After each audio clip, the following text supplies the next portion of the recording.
Break के बाद आप सभी दर्शकों का स्वागत है। चलिए अब रुख करते हैं अगली कड़ी की ओर। किसान भाइयों, ड्रैगन फ्रूट एक विदेशी फल है जो स्वास्थ्य की दृष्टि से काफी उपयोगी होता है, जिस कारण इसे सुपर फ्रूट्स भी कहा जाता है। इसलिए बाजार में ड्रैगन फ्रूट्स की मांग भी दिन प्रतिदिन बढ़ती जा रही है। इसी बात को ध्यान में रखते हुए अब देश के कई किसान इसकी खेती सफलतापूर्वक कर रहे हैं। तो ये ड्रैगन फ्रूट किस प्रकार से लाभकारी है, देखिए हमारी इस खास रिपोर्ट में।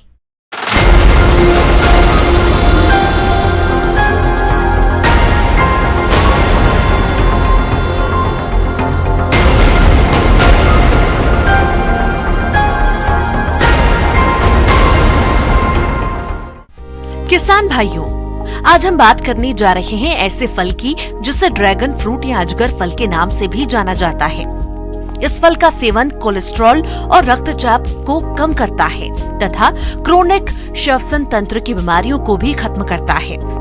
इन्हीं भरपूर विशेषताओं वाले इस ड्रैगन फ्रूट ने भारत के किसानों का भी ध्यान अपनी ओर आकर्षित किया है। इसके पौधे कम उपजाऊ मिट्टी और तापमान में होने वाले लगातार परिवर्तनों के बीच भी जीवित रह सकते हैं। इसके लिए 50 सेंटीमीटर वार्षिक औसत की दर से बारिश की जरूरत होती है, जबकि 20 से 30 डिग्री सेल्सियस तापमान इसके लिए उपयुक्त माना जाता है। बहुत ज्यादा सूर्य के प्रकाश को इसकी खेती के लिए अच्छा नहीं माना जाता। सूरज की रोशनी जिन इलाकों में ज्यादा होती है, उन इलाकों में बेहतर उपज के लिए छायादार जगह में इसकी खेती की जा सकती है। तो किसान भाई, अब आगे बात करेंगे हम मिट्टी ड्रैगन फ्रूट्स की अगर खेती कर रहे हैं तो मिट्टी सबसे पहले जरूरी है। मिट्टी के लिए ये रेतीली मिट्टी से दोमट रेतीली मिट्टी और सभी प्रकार के मिट्टी में इसकी खेती की जा सकती है, जहां पर जो है अच्छी जल निकासी हो, ये उपयुक्त है। इसके लिए जो जमीन की जो पीएच मान है वो 5.5 से लेकर के 7 तक होनी चाहिए। ड्रैगन फ्रूट्स लगाने की तैयारी करने से सबसे पहले एक बेसिक स्ट्रक्चर बनाया जाता है। उसके पौधा के बढ़वार के लिए बेसिक स्ट्रक्चर बनाया जाता है, जो सीमेंट के कम से कम 7 फीट जो है लंबा जो है पौधा बनाना चाहिए, ये स्टैंड बनाना चाहिए, और जिसमें से 2 फीट आप जो है ज़मीन के नीचे गाड़ दें और 5 फीट ज़मीन से ऊपर होना चाहिए। और उसके ऊपर एक स्टैंड जो चौकोर जो है स्टैंड जो है, या तो लकड़ी का आप लगा सकते हैं या जो फिर सीमेंट का अगर बना करके आप चौकोर जो है उस पर लगा सकते हैं। तो किसान भाई, ये बेसिक स्ट्रक्चर जरूरी है। और पौधा से पौधा की जो दूरी है वो 2 मीटर कम से कम होना चाहिए। तो उसका स्टैंड, क्योंकि पौधा के बढ़वार के लिए स्टैंड सबसे जो है महत्वपूर्ण जगह रखा गया है। उसके बाद पौधा लगाने की विधि की हम बात करेंगे तो किसान भाई, पौधा लगाने की जो है विधि जो है माना गया है कि 60 सेंटीमीटर गहरा और 60 सेंटीमीटर चौड़ा पहले गड्ढा खोद लेना चाहिए और उसके बाद जो है उसमें पौधा लगाना चाहिए। 20 सेंटीमीटर के पौधे को जो है खेत में लगाना चाहिए। और किसान भाई देखेंगे कि 1 एकड़ खेत के लिए कम से कम 1700 से 1800 यानी 1700 से 1800 पौधे लगाए जा सकते हैं। और हम बात करेंगे ड्रैगन फ्रूट्स के प्रकार पे। तो किसान भाई, ड्रैगन फ्रूट्स मुख्यतः 3 प्रकार के होते हैं। एक सफ़ेद गुदा वाला ड्रैगन फ्रूट्स, दूसरा लाल गुदा वाला ड्रैगन फ्रूट्स और तीसरा पीला गुदा वाला। जो देखा गया है कि लाल गुदा वाले जो सबसे ज़्यादा लोकप्रिय है, क्योंकि इसका फल लाल दिखने से ही एक मनमोहक भी है और साथ में जो है स्वास्थ्य के दृष्टिकोण से भी देखेंगे तो बहुत ही अच्छा है ये लाल वाले जो है ड्रैगन फ्रूट्स। ड्रैगन फ्रूट की खेती की खासियत यह है कि इसके पौधों में अभी तक किसी तरह की कीट लगने या पौधों में किसी तरह की बीमारी होने का मामला सामने नहीं आया है। ड्रैगन फ्रूट के पौधों 1 साल में ही फल देने लगते हैं। पौधों में मई से जून के महीने में फूल लगते हैं और अगस्त से सितंबर तक फल आते हैं। फूल आने के 1 महीने बाद ड्रैगन फ्रूट को तोड़ा जा सकता है। पौधों में दिसंबर महीने तक फल आते हैं। इस अवधि में एक पेड़ से कम 6 बार फल तोड़ा जा सकता है। फल तोड़ने लायक हुए या नहीं, इसको फलों के रंग से आसानी से समझा जा सकता है। कच्चे फलों का रंग गहरे हरे रंग का होता है, जबकि पकने पर इसका रंग लाल हो जाता है। रंग बदलने के 3 से 4 दिन के अंदर फलों को तोड़ना उपयुक्त होता है, लेकिन यदि फलों का निर्यात किया जाना है तो रंग बदलने के 1 दिन के भीतर ही इसे तोड़ लिया जाना चाहिए। इस तरह से प्रति एकड़ 5 से 6 टन ड्रैगन फ्रूट का उत्पादन किया जा सकता है। कुल मिलाकर ड्रैगन फ्रूट के पौष्टिक गुणों को देखते हुए स्थानीय और अंतर्राष्ट्रीय बाजार में इसकी भारी मांग है। इसीलिए ड्रैगन फ्रूट की खेती व्यावसायिक तौर पर काफी लाभप्रद मानी जाती है। आगे और भी है कुछ रोचक जानकारियां, पर यहाँ पर रुकेंगे एक और ब्रेक के लिए। जल्द हाजिर होते हैं।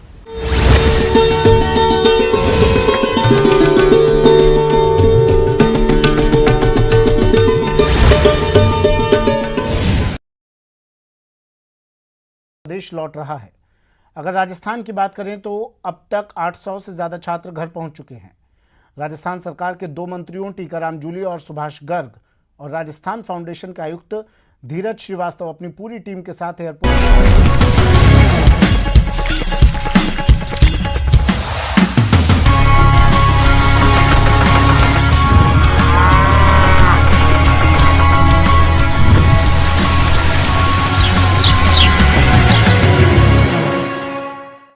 ब्रेक के बाद एक बार फिर से आप सभी दर्शकों का अन्नदाता कार्यक्रम में स्वागत है। बढ़ते हैं अगली प्रस्तुति की ओर।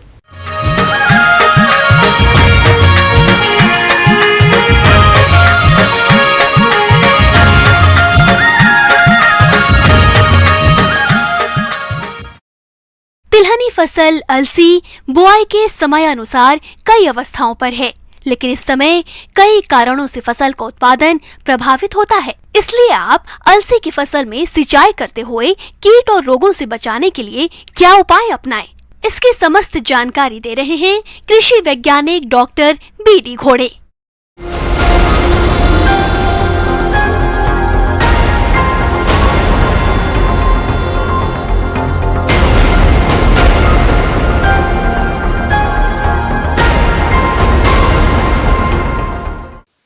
हम अभी जो है तिलहनी फसल की बात करेंगे। तिलहनी फसलों में है विशेष रूप से जो है अलसी है। अलसी जो है ये वही बोनी करते हमारे किसान भाई जहाँ पे सिंचाई के साधन नहीं है या असिंचित में उपयोग करते हैं, या सिंचाई बड़ी मुश्किल से एक आधी मिल सकती है, ऐसे खेतों में जो है अलसी की बोनी कर सकते हैं। अलसी की फसल से अच्छा उत्पादन प्राप्त करने के लिए क्रांतिक अवस्थाओं पर सिंचाई करना आवश्यक होता है। तो आप कैसे करें सिंचाई प्रबंधन, इसकी जानकारी के लिए मिलते हैं। अब आता है कि अंकुरन के बाद आपको जो है सिंचाई प्रबंधन की व्यवस्था है तो सिंचाई करिए। तो पहली सिंचाई जो है 35 दिन में आपको अलसी में करना है और दूसरी सिंचाई जो है 70 दिन में करना है। इसमें भी जो है गहरी सिंचाई करने की आवश्यकता है, हल्की सिंचाई करिए तो ज्यादा उपयुक्त रहेगा। टॉप ड्रेसिंग में पहली सिंचाई में यूरिया देना है, वो भी 25 किलो प्रति एकड़ के हिसाब से। इस प्रकार से रासायनिक उर्वरक की पर्याप्त मात्रा हो जाती है। किसान भाइयों, सिंचाई प्रबंधन के बाद अब बात आती है कीट और रोग नियंत्रण की। तो आप कैसे करें कीट और रोग की रोकथाम, आइए जानते हैं।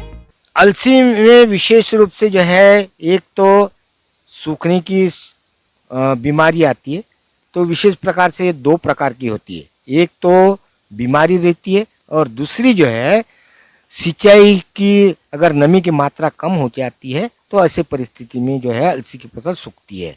तो अलसी की फसल अगर सूखने की संभावना है तो ऐसे परिस्थिति में जो है आपको हल्की सिंचाई करना है। और अगर मान लीजिए आपके बीमारी जो है ड्राई रॉट आ जाता है तो ऐसे परिस्थिति में आपको जो है फफूंदनाशक दवा का छिड़काव करना है, वो भी सिस्टेमिक फफूंदनाशक दवा का छिड़काव करना है। इसमें विशेष रूप से टिल्थ नाम की जो दवा आती है उसका उपयोग करिए, तो उससे जो है आपका फसल सूखेगी नहीं। यानी 1 लीटर पानी में 1.5 मिलीलीटर दवा टिल्थ का उपयोग करना है। इस प्रकार से जो है आपके जो है सूखने की बीमारी को आपको नष्ट किया जाता है। फिर आती है पत्ती वाली बीमारी। तो पत्ती वाली जो बीमारी आती है इसके लिए जो है ब्लू कॉपर या कॉपर ऑक्सीक्लोराइड, इसकी मात्रा जो है आपको 2.5 ग्राम दवा 1 लीटर पानी में घोल के आपको जो छिड़काव करना है, जिससे कि धब्बी वाली बीमारियों को नियंत्रित किया जाता है। पाउडरी मिल्यूड रोग कवक से होने वाला रोग है। इसके कारण पौधों की शाखाओं के सिरों पर भूरा या सफेद आटे जैसा पाउडर दिखाई देता है। रोगी पौधों की पत्तियां गिरने लगती और दाने सिकुड़ जाते हैं। तो आप कैसे करें इस रोग की रोकथाम, आइए जानते हैं। और भभूतिया भी आता है कभी कभी, तो भभूतिया के लिए तो सल्फर नाम की जो दवा आती है, इससे भी नियंत्रण हो जाता है। इसकी मात्रा जो है आपको जो है 2 से 2.5 ग्राम प्रति लीटर पानी के हिसाब से आपको छिड़काव करना है। तो इस प्रकार से आपको 400 ग्राम में 1 एकड़ मात्रा पर्याप्त हो जाती है। कीड़े जो है विशेष रूप से अलसी में जो है, एक तो गॉलमीज नाम की कीड़ा आती है, जो कि जो अलसी के जो कैप्सूल्स है उसमें छेद करके पूरे दाने को या उसके अंडकोश को नष्ट कर देते, जिससे कि उसमें बीज निर्माण नहीं होता है। तो इसके लिए जो है डाइमिथेट नाम की जो दवा बताइए, जो कि रोगर के नाम से बाजार में मिलती है, या क्विनालफास भी यूज कर सकते हैं। ये इसकी मात्रा जो है 2 मिलीलीटर दवा 1 लीटर पानी में छिड़काव है। तो इससे जो है आपके एक तो गॉलमीज भी नियंत्रित हो जाएगी, साथ में आपकी जो है माहो भी आता है तो माहो भी नष्ट हो जाएगा, और या दूसरे अन्य कीट आते हैं चूसक, वो भी नष्ट हो जाएंगे।